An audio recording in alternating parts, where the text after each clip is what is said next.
বিগত ৩টি জাতীয় নির্বাচনে দায়িত্ব পালন করা অধিকাংশ ব্যক্তিকে আগামী জাতীয় নির্বাচনের দায়িত্ব থেকে বিরত রাখা হবে বলে জানিয়েছেন স্বরাষ্ট্র উপদেষ্টা জাহাঙ্গীর আলম চৌধুরী। নির্বাচন সুষ্ঠু করতে বিশৃঙ্খলা সৃষ্টিকারী যে কোনো ব্যক্তি ও গ্রুপের বিরুদ্ধে কঠোর ব্যবস্থা নেওয়া হবে বলেও হুঁশিয়ারি দিয়েছেন তিনি। রোববার সচিবালয়ে এসব কথা বলেন স্বরাষ্ট্র উপদেষ্টা। ইসমাইল হোসেন জুয়েলের রিপোর্ট।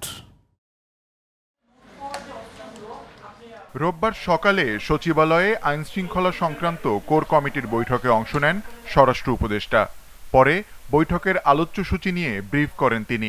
আসন্ন জাতীয় নির্বাচন অবাধ ও সুষ্ঠু নিরপেক্ষ সম্পন্নকরণ নিশ্চিত করতে সংশ্লিষ্ট সকল সংস্থার সমন্বয়ে একটা সুস্পষ্ট কর্মপরিকল্পনা প্রণয়ন করা।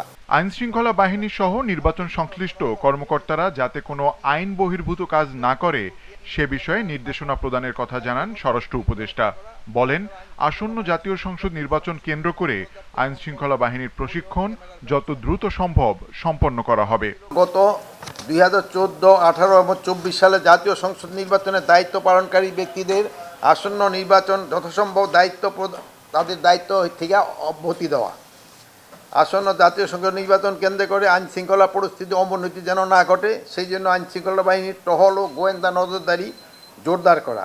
শারদীয় দুর্গোৎসব এবং পার্বত্য অঞ্চল ঘিরে বিশৃঙ্খলা সৃষ্টিতে ফ্যাসিস্ট বুদ্ধিজীবীরা ইন্ধন দিয়েছিল এমন অভিযোগ করে স্বরাষ্ট্র উপদেষ্টা বলেন, সেই অপচেষ্টা নস্যাৎ করা হয়েছে। পার্বত্য চট্টগ্রামের পরিস্থিতি এখনও শান্ত ও ভালো রয়েছে, বাট সেখানকার আইন শৃঙ্খলা পরিস্থিতি নিয়ন্ত্রণে রয়েছে। ফ্যাসিস্টদের লোকজনকে শারদীয় দুর্গাপুজো অনুষ্ঠান যাতে শান্তিপূর্ণ অনুষ্ঠিত না পারে সেই জন্য বিভিন্ন ষড়যন্ত্রের চেষ্টা করেছিল, কিন্তু ফ্যাসিস্টদের কিছু বুদ্ধিজীবীও এতে ইন্ধন জুগিয়েছিল। কিন্তু আইন শৃঙ্খলা বাহিনীর সক্রিয় তৎপরতার কারণে এবং প্রশাসনের তৎপরতার কারণে তাদের এই চক্রান্ত নস্যাৎ করা সম্ভব হয়েছে। উপদেষ্টাদের সেফ এক্সিট ইস্যুতে নিজের অবস্থান তুলে ধরেন স্বরাষ্ট্র উপদেষ্টা জাহাঙ্গীর আলম চৌধুরী।